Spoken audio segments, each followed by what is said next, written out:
Students, आज हम लोग क्लास 9th के एक चैप्टर यानी ट्रायंगल चैप्टर के बारे में पढ़ने वाले हैं।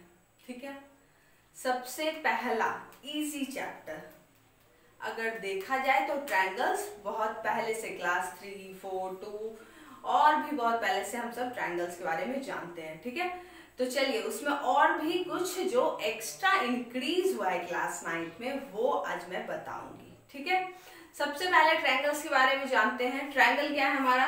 ट्रायंगल एक प्लेन फिगर है जो कि 3 लाइन सेगमेंट से बनता है और ये एक क्लोज्ड फिगर है, यानी ट्रायंगल एक क्लोज्ड फिगर है जो कि 3 लाइन सेगमेंट से बनता है। आगे क्या है?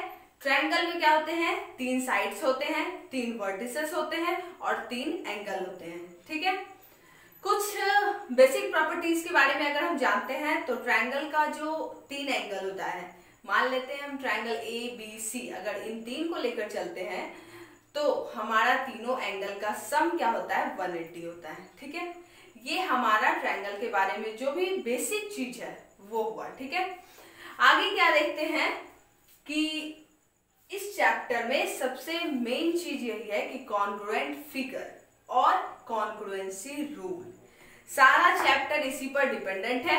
ठीक है, सबसे पहले हम कॉन्ग्रुएंट फिगर के बारे में जानते हैं। कॉन्ग्रुएंट फिगर क्या होता है? कॉन्ग्रुएंट फिगर वैसा फिगर है जिसका कि शेप और साइज दोनों क्या हो?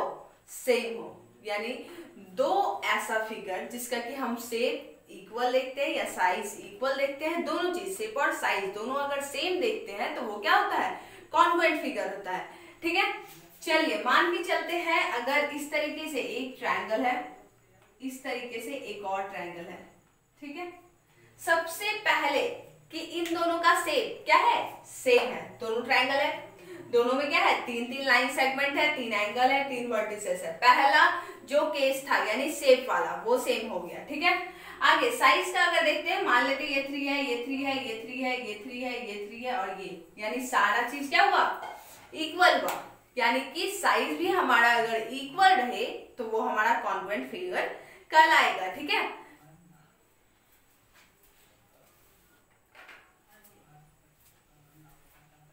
चलिए आगे देखते हैं एक और दूसरा केस लेकर।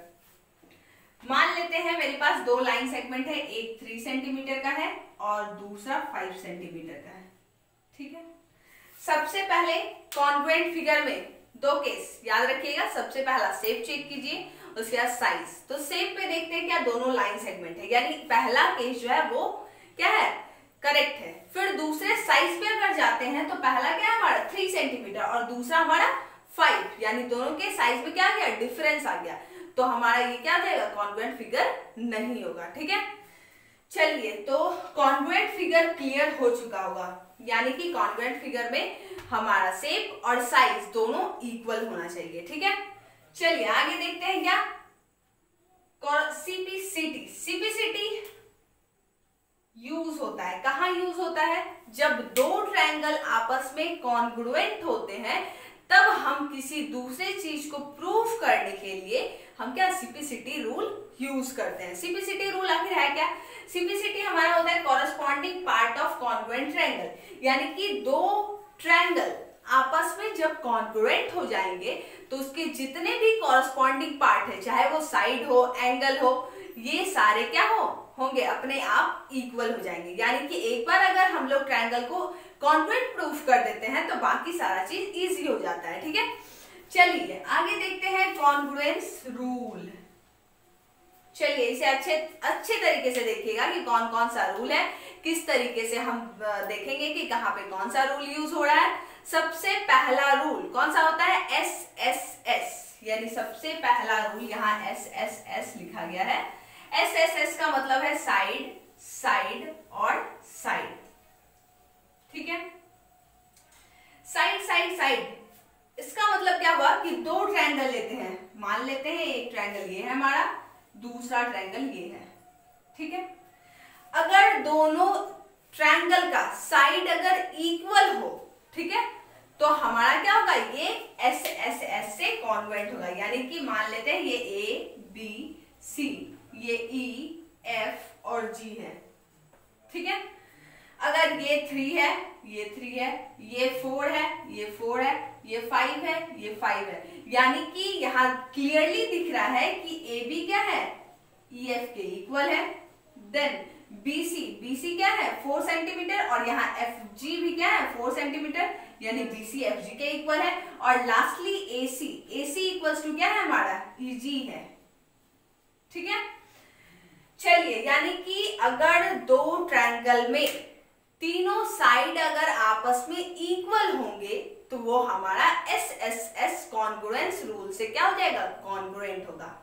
ठीक है, चलिए, और एक और बात याद रखिएगा कि सबसे पहला करेक्ट पोजीशन में लिखना जरूरी है। अगर मान लेते हैं यहाँ पे तो नॉर्मली लिखा हुआ था ये 3, ये 3, ये 4, ये 4, ये 5, ये 5। ठीक है, अगर मान लेते हैं हम इसे चेंज कर देते हैं,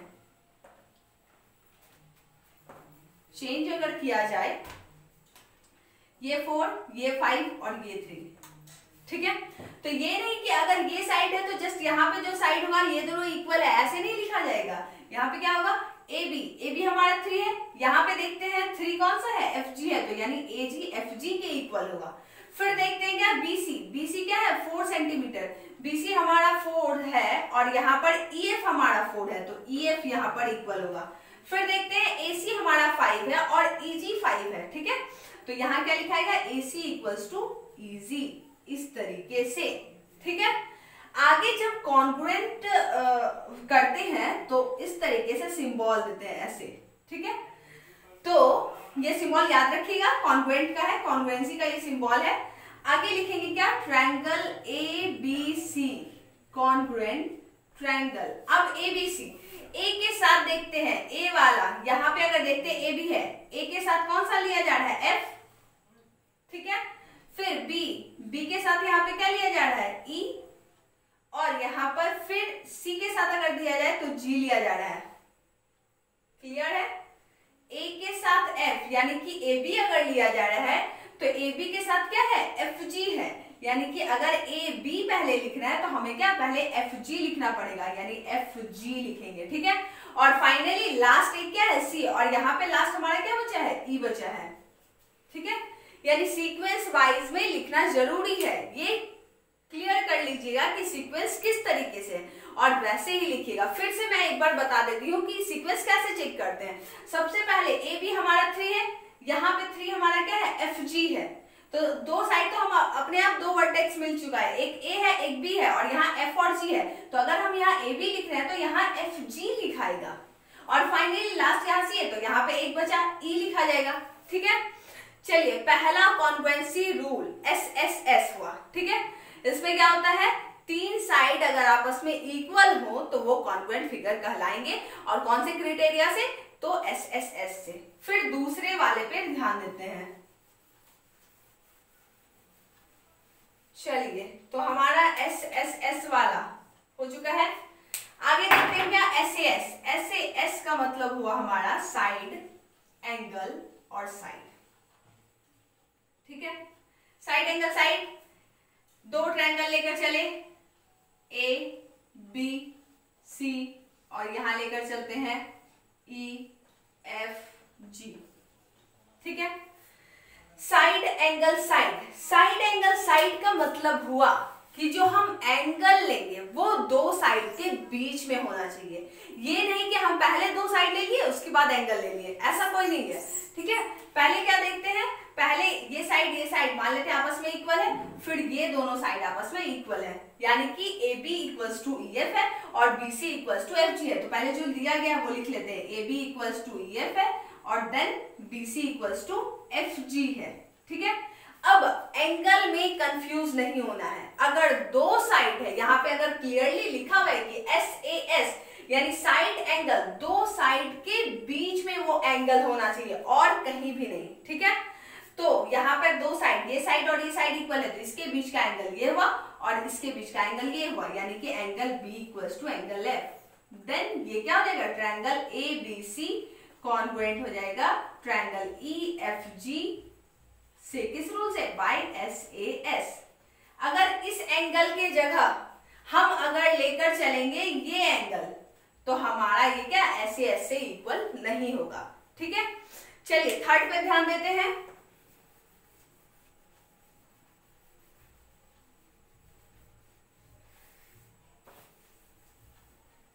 थर्ड वाले में फिर से वैसे ही ट्रायंगल कोई भी ले लेते हैं, एक्स वाई जेड और देन ABC, ठीक है।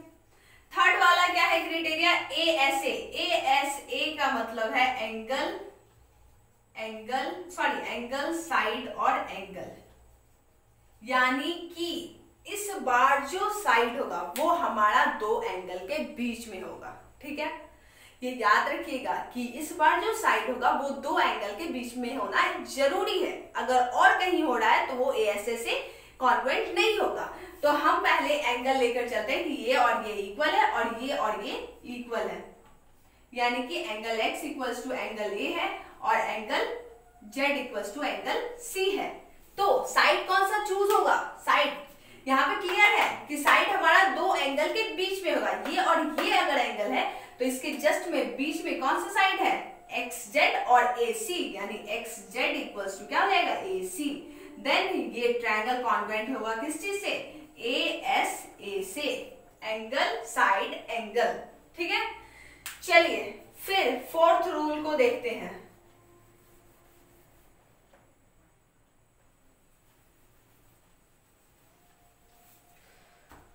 फोर्थ में देखते हैं, फिर से इस बार दो ट्रायंगल ले लेते हैं, ठीक है,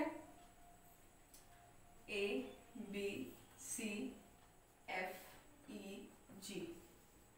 ठीक है। फोर्थ वाले में क्या है, एंगल यानी AAS का मतलब हुआ एंगल और साइड, यानी कि जैसे यहाँ पे सीक्वेंस बना हुआ है कि दो एंगल रहेगा उसके जस्ट बाद साइड रहेगा, तो वैसे ही देखेंगे कि मान लेते हैं ये और ये एंगल हमारा है, ये और ये एंगल यानी angle A equals to angle F है और angle B equals to angle E है। तो इसके जस्ट वाला चाहे तो BC इक्वल होगा हमारा, या अगर इस तरीके से लेकर चलते हैं तो ये और ये, तो इसके बाद वाला ये यूज होगा, यानी कि हमारा angle A equals to angle F हुआ, angle B equals to angle E हुआ, तो इसके जस्ट वाला क्या हो जाएगा, BC इक्वल्स टू EG।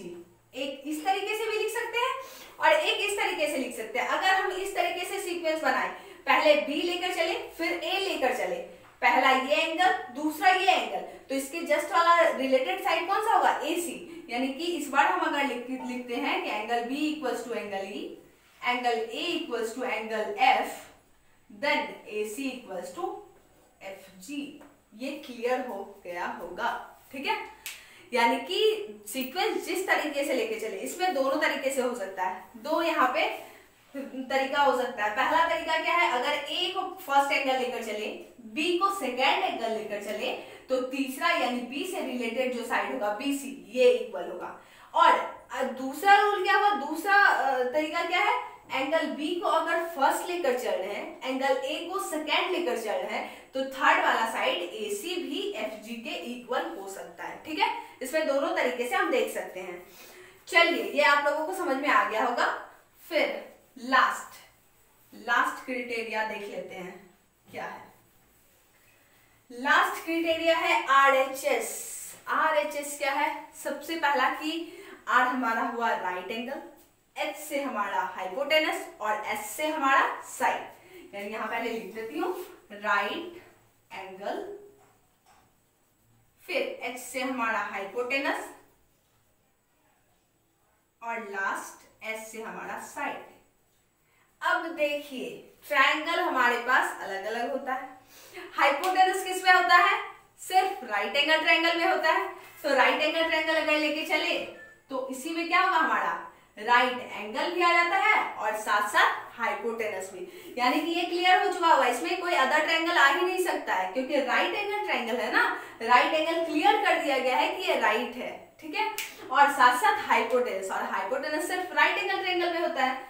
तो चलिए मान लेते हैं ये हमारा ABC है और ये XYZ है, ठीक है। तो राइट एंगल है, यानी सबसे पहला राइट एंगल है, राइट एंगल तो इक्वल होना ही है, यानी कि एंगल B और एंगल Y ये क्लियर है कि इक्वल होगा, ठीक है। फिर हाइपोटेनस है, हाइपोटेनस लॉन्गेस्ट साइड होता है, ठीक है। लॉन्गेस्ट साइड क्या है हमारा, हाइपोटेनस, राइट एंगल के जस्ट अपोजिट जो साइड होता है वो हाइपोटेनस होता है। याद रखिएगा कि राइट एंगल के जस्ट अपोजिट जो साइड है वो हाइपोटेनस, यानी कि AC हमारा एक्स वाई के सॉरी एक्स जेड के इक्वल होगा, यानी ए सी इक्वल्स टू एक्स जेड।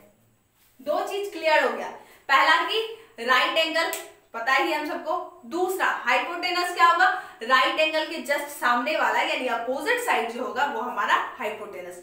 अब क्या है साइड, साइड में दो साइड है, एक परपेंडिकुलर है और एक बेस है, दोनों में से अगर कोई भी इक्वल हो रहा है तो वो हमारा आरएचएस से कॉन्ग्रुएंट हो जाएगा, ठीक है। यानी कि ये और ये भी हो सकता है और ये भी हो सकता है, ठीक है। तो हम लेकर चलते हैं कौन सा, हम बेस लेकर चलते हैं BC और YZ, ठीक है। यानी कि इस तरीके से जब आएगा तो RHS कॉन्ग्रुएंसी रूल से ये कॉन्ग्रुएंट हो जाएगा। अब देखते हैं, देखिए लास्ट में CPCT कैसे यूज होगा ये मैं बता देती हूँ। सबसे पहला कि ये दोनों कॉन्ग्रुएंट हो गया, कॉन्ग्रुएंट में क्या क्या है, तीन चीज यहाँ पे लिया गया है। कॉन्ग्रुएंट में हमेशा कोई भी ट्रायंगल अगर कॉन्ग्रुएंट करना हो तो तीन चीज इंपॉर्टेंट है कि इक्वल होना चाहिए, तभी कोई क्राइटेरिया बन सकता है, तभी कोई कॉन्ग्रुएंसी रूल लग सकता है। अगर दो आ रहा है तो इसका मतलब आपका गलत बन रहा है वो, ठीक है। तो तीन चीज मिल चुका है, इक्वल क्या क्या किए हैं, सबसे पहला ये वाला, फिर दूसरा ये वाला पहला हुआ, फिर हाइपोटेनस ये वाला और ये वाला और ये यानी तीन पार्ट हुआ। अब अगर ये दोनों कॉन्ग्रुएंट हो गया ट्रायंगल, ठीक है, तो CPCT से क्या होगा, बाकी अदर जितने भी कॉरस्पॉन्डिंग क्या है पार्ट्स है इस ट्रायंगल के वो इक्वल हो जाएंगे। यानी कि इसका मतलब AB equals to x y भी हो जाएगा, AB equals to x y हो गया, angle A equals to angle X भी हो सकता है, angle C equals to angle Z भी हो सकता है। यानी कि अगर हम कॉन्ग्रुएंट फिगर को कर दिए हैं, ठीक है, तो हमारा कोई भी पार्ट्स अगर इक्वल करना है तो बाय CPCT रूल यूज करके हम कर देंगे, ठीक है। डायरेक्टली हम लिख देंगे कि angle A equals to angle X by CPCT, ठीक है। चलिए, तो आज मैं ट्रायंगल के बारे में कुछ बताई हूँ। अगर और भी कुछ बेसिक चीज के बारे में जानना चाहते हैं तो प्लेलिस्ट में क्लास 10 का है, उसमें बेसिक कॉन्सेप्ट दिया है, वो देख लीजिएगा। आगे इसमें मैं यही बताई हूँ कि ट्रायंगल क्या है और साथ साथ कॉन्ग्रुएंट फिगर क्या है, उसके बाद CPCT क्या है और कॉन्ग्रुएंसी रूल जो कि 5 है हमारा वो क्या है, मैं अच्छे से क्लियर कर चुकी होंगी, ठीक है। चलिए आज के लिए इतना ही। अब नेक्स्ट वीडियो में